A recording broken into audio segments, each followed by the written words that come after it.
Hey, thanks for checking out this video. I'm Mike Castronovo, your Music City mortgage coach. And I wanted to talk to you today about housing prices, where they're going. One of the biggest questions people have today, I think, is, are we in a housing bubble? Should I wait? I've seen things go up so much. They've gone up dramatically. Interest rates are going up now. Is this a good time to sort of pull back and sit on the sidelines, wait for things to pull back?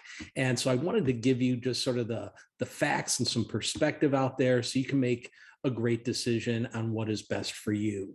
So calling this presentation, Where Will Housing and Rates Go Next? Now, housing bubble fears are nothing new. It's been going on for a long time. And as we all know, the news media likes to hype things up. They like to sell the fear because that's what sells news. That's what makes people tune in. I'm picking on Diane Olick here over at CNBC. And just looking back historically, what she has said about housing over the last 7 years. If you go back to October 2015, she said, housing today is a bubble larger than 2006. And if you had listened to her during that period of time, you would have missed out on 5.1% appreciation that year. So on a $300,000 home price, for example, that would have been $15,000 that you would have missed out on. The following year, in August of 2016, she said, we're in a new housing bubble. That year, it went up another 5.4% or another $17,000. That $300,000 home would now be worth $332,000. Following year, November 2017, home ownership doesn't build wealth, study finds. Appreciation again, 6.1%, up $20,000. The following year, September 2018, it's better to rent than to buy in today's housing market. Prices went up 4.1%, another $14,000. Following year, July 2019, the housing market is about to shift in a bad way for buyers. Well, if you listen to her, you missed out again on another 4%, $15,000. That $300,000 home is now worth $382,000. December of 2019, next year will be hard on the housing market, especially in these big cities. Appreciation was 11% that year, $42,000, and you're now at $424,000 for that same $300,000 home.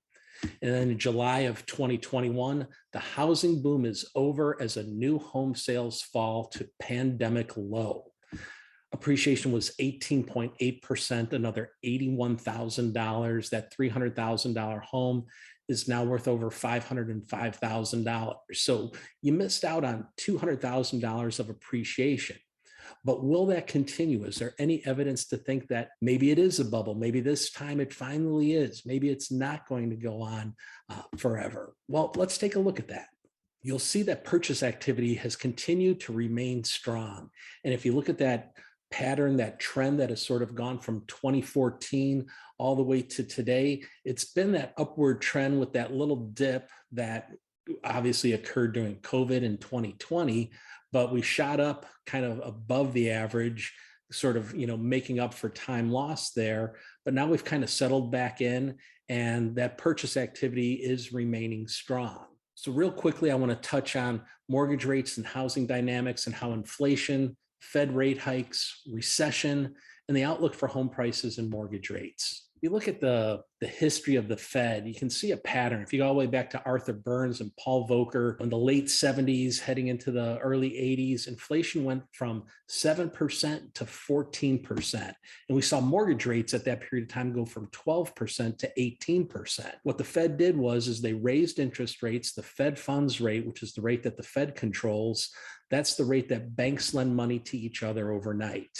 That went from 11 to 20%. Fed raises the Fed funds rate, that's the rate that affects business loans, home equity loans, your car loans, your credit card loans. All that raising the rates to kind of slow the economy down had the proper response was inflation dropped from 14% down to 5%. Mortgage rates dropped from 18 to 12%. And the consequences on the market was that the S&P went down 30%. We entered a recession. Okay, the next time we saw it happen was under Fed Chairman Greenspan. And inflation went from 1.75% up to 3.5%.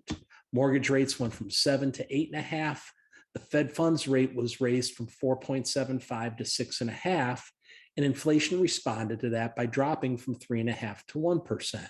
Mortgage rates then dropped 8.5 to 5.5, and the S&P was down 50% in that recession. More recently, we've got Jerome Powell, the Fed chairman, 1.5%, kind of asleep at the wheel, has let inflation go to 8.5% or higher. We've seen mortgage rates go from 2.5% and heading up towards 6%. The Fed funds rate has gone from 0. It's now up to the Fed funds target rate is 1/4 to 0.5%, but the Fed has already been telegraphing that they're going to continue to hike rates, and it's expected to go to 3% here in 2022. Now, the response to inflation to that should be that inflation will drop. And when that happens, mortgage rates should decline as inflation declines. Stocks are expensive. The economy is slowing. Are we headed to a recession?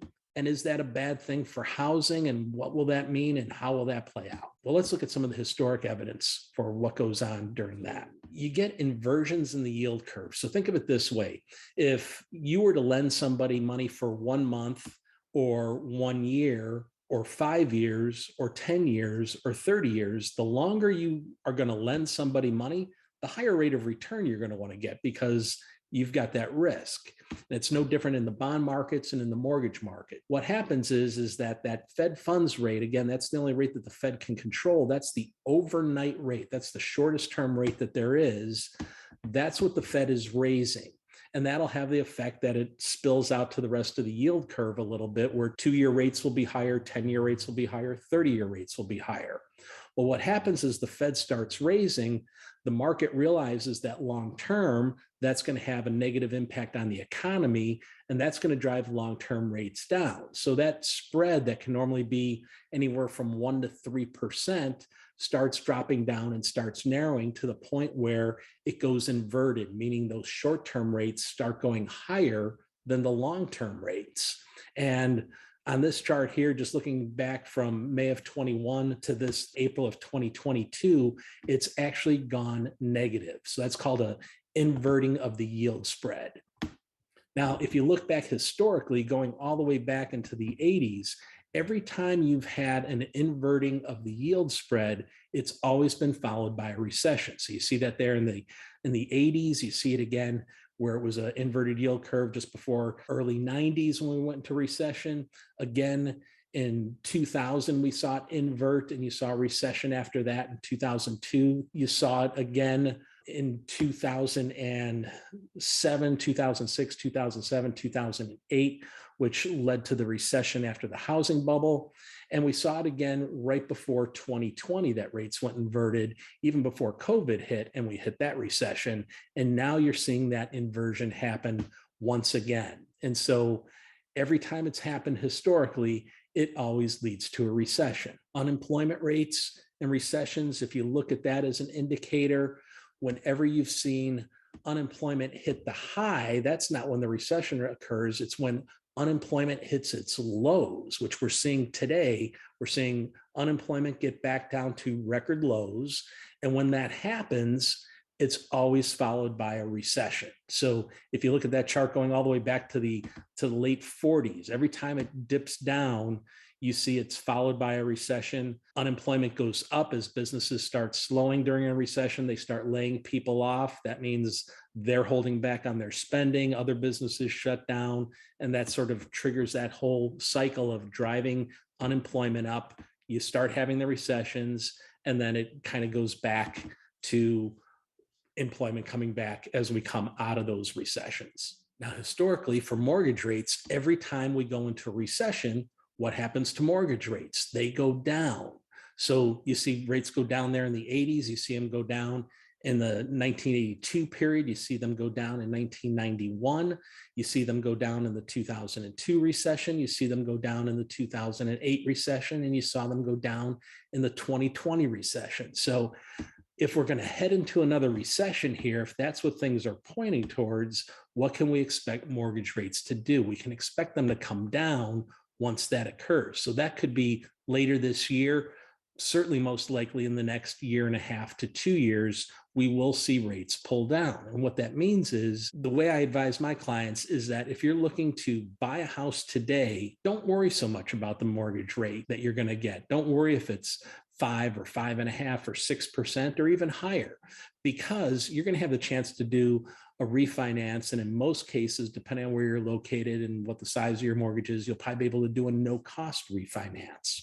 Call me on that if you want some details on how that works. The next thing I want to show you is that housing stays strong in recessions. If you go back through the last 10 recessions, in all of them except the recession after the housing bubble in 2006, 2007, you saw housing prices remain strong. Okay, so what happened in 2006 that was different? Well, you had a declining birth rate that I'm going to show you here in a minute, and you had a rising supply in the marketplace. Plus, everybody was getting a mortgage that could fog a mirror, was the joke in the industry at the time. You could have the worst credit in the world. You could have zero money down, no income verification, no asset verification, and you could get a loan. It was crazy, and it's no wonder that things got way out of control. But once we went through that, again, things continued. And again, when we saw the recession in 2020, housing remained strong through all of that. So let's take a look at what has happened with generational growth and home purchases. Now, we know that the baby boomers, when they came through the marketplace, they drove housing prices through the roof back in the 80s. And we're seeing that pattern continue again with the millennials and the post-millennials coming through the marketplace and the population growing. Now, what typically happens is that households are formed, first-time home buyers on average are about 33 years old. And so for 33-year-olds, if we look at that coming into the marketplace, well, for the last 10 years, that's been a trend going upward, because someone who's turning 33 years old today was born back in 1989. Going back the prior 10 years, we've seen that trend going up. And what do you see after that? For the next 2 years, it's going to continue to go higher. And for the foreseeable future, 15, 20 years, it's never going to be lower than it is today. So that demand is going to be there. If you go back to 2006, as I mentioned earlier, what happened there is we saw that decline, and it took kind of a precipitous drop in 1973, 1974. Well, what happened then? That was when Roe v. Wade passed. There were fewer births, and so we saw that population drop off, and that's sort of where we hit the lows, right at the time that those 33-year-olds would have been coming of age in 2006. If you look at what happened from 2004, 2005, 2006, and pretty much for the next 10 years, household growth had slowed down quite a bit. And after that, we start seeing the growth in the population, and you start seeing household growth rise for the past 8-10 years now, and forecast in the future that that's going to continue. At the same time, if you overlap and look at annual housing completions going back into 2004, 2005, 2006, well, the population started dropping off those new home formations in 2006 because there were fewer people turning 33 years old, but home builders didn't get the memo on that. And so home builders were going out there, they were building like crazy. They were completing new homes in the marketplace at a time when the demand for housing was dropping off, which that helped to compound just everything that was going negative in 2006, 2007, 2008, and led to the crash. But now, as you get back to today, and you start to see those household growth coming back, but annual completions have been far, far lagging behind that growth and that demand. They dipped back a little bit in 2020, just obviously because of COVID and everything that slowed down in supply chain, and that's still affecting today. But home builders just can't keep up, and it's going to be a while before they can catch up to that demand. So what does that mean? Well, less supply, more demand. Prices are going to continue to go up. You've got record low inventory. You're down to about 870,000 homes on the market today. If you look at the peak back again, 2006, 2007, we had 3.7 million homes on the market when that bubble occurred in 2007, 2008, and the market crashed. So you have 3 million fewer homes on the market today, and you have approximately 14 million more households in the market today. Again, supply and demand what do you think that that's going to do to housing prices? The next question people ask is, should I bid over the asking price for a home? Well, I've got a great tool that's available for you, and I'll put the link down below in the description on how you can reach me and how you can see this. But basically, I can look up any house in the market by their address. I can tell you what their historical value trend has been, what the forecasted value trend for that house is, what the current estimated market valuation is for that home with a degree of accuracy of what we think that is. And then you can determine what the bid price that you want to put above the asking price is. So in this example, it was a $880,000 home, and the person wanted to bid $50,000 above that. So they were going to bid $930,000 for that home to try and win the deal, because again, there's no supply out there. But what we're able to plug in and look at is, based on that future price trend, it was only going to take them 6 months to break even on that price that they're paying for that home. So again, reach out to me. I'd be glad to look up any property for you that you're considering purchasing, just so you can see what that valuation would be.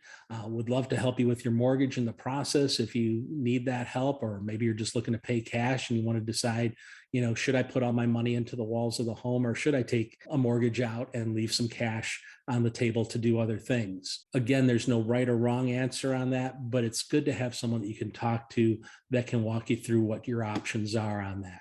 If you found this information valuable, I'm going to continue to put out more information in the future. Be sure to hit the like and subscribe button below. I really appreciate it. And again, thanks for your time. I look forward to speaking with you soon.